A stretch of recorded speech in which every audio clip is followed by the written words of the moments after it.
নেন। জি। বাড়ি কিনছেন, মুখ বন্ধ রাখুন। একটা নতুন গাড়ি নিচ্ছেন, কি দরকার বলার, মুখটা বন্ধ রাখুন না।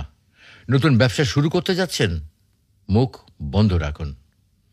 ছুটিতে বাড়ি যাচ্ছেন, মুখটা বন্ধ রাখুন না। নতুন কোর্স শুরু করছেন, হ্যাঁ ভালো কথা, দয়া করে মুখটা বন্ধ রাখুন। চাকরিতে পদোন্নতি হবে, খুব ভালো কথা, এটা জাহির করার তো কোনো দরকার নেই, মুখ বন্ধ রাখুন। একটা কথা বলি, জীবনের বড় বড় মুহূর্তে আমাদের মনে হয় প্রিয়জন বা বন্ধুদের জানালে খুশি হবে, মনে হয় সুখ ভাগ করলে দ্বিগুণ হয়। কিন্তু সত্যি বলতে কি জানেন, সবসময় তা কিন্তু হয় না, বরং অতি তাড়াতাড়ি মুখ খোলাই হয়ে দাঁড়ায় সবচেয়ে বড় ভুল। আমাদের স্বপ্ন আসলে একটা বীজ। এই বীজকে মাটিতে রোপণ করার পর যত্ন চাই, সুরক্ষা চাই। কিন্তু যদি খুব তাড়াতাড়ি সবাইকে দেখাতে ব্যস্ত হই, তখন সেটা শিকড় গজানোর আগেই কিন্তু শুকিয়ে যায়।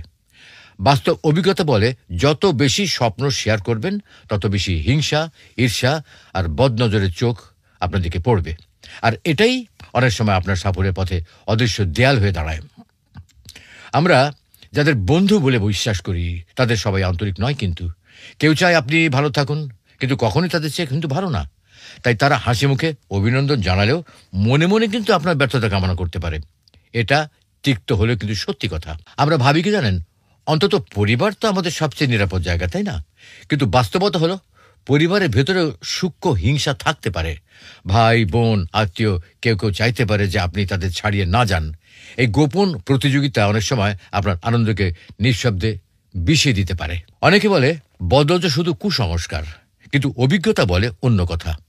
মানুষ যখন আপনার উন্নতি দেখে ঈর্ষায় পড়ে, তখন সেই নেতিবাচক এনার্জি আপনার জীবনে প্রভাব ফেলতে পারে। সনাতন হিন্দু ধর্ম, ইসলাম ধর্ম ও অন্য প্রায় সব ধর্মেই বদনজরের উল্লেখ আছে। অর্থাৎ এটা কোনো কাল্পনিক ভয় নয়, নীরবতা দুর্বলতা নয়, বরং শক্তি। চুপ থাকা মানে ভেতরে ভেতরে প্রস্তুত হওয়া। একটা কথা চিন্তা করবেন, কৃষক যেমন বীজ রোপণের পর প্রতিদিন হাটে গিয়ে ঘোষণা করে না, তেমনি বুদ্ধিমান মানুষও নিজের স্বপ্ন গোপন রাখে। সময় এলে ফলাফল নিজেই কথা বলে, তখন আর কাউকে বোঝানোর প্রয়োজন হয় না। আপনার ভাগ্যে যা আছে, মহান আল্লাহ তাআলা যা লিখে রাখেন বা পরিকল্পনা করেন, কেউ কিন্তু তা মুছে রাখতে পারে না। কিন্তু তাড়াহুড়ো করে বেশি মুখ খোলার কারণে আপনি নিজের জন্য অযথা বাধা তৈরি করতে পারেন।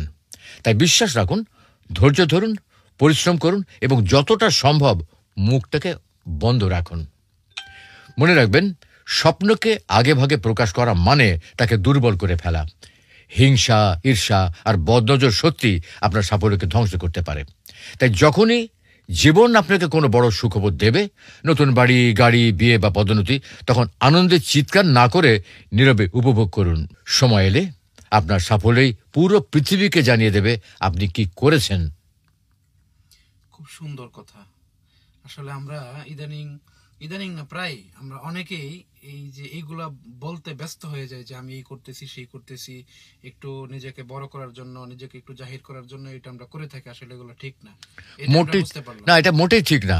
আমি আজকে যে পরিকল্পনাটা করছি, ধরুন আমি আজকে যে পরিকল্পনাটা করছি, হয়তো অমুক দিন অমুক জায়গায় যাবো, তমুক জায়গায় যাবো, আমি বলে জাহির করে দেখা গেল কেমন যাওয়া হলো না। হ্যাঁ, হ্যাঁ, এটা হয়তো আল্লাহ তাআলা কবুল হয়তো নাও করতে পারেন। সুতরাং এগুলো বলা ঠিক না। দয়া করে মুখটা বন্ধ রাখুন।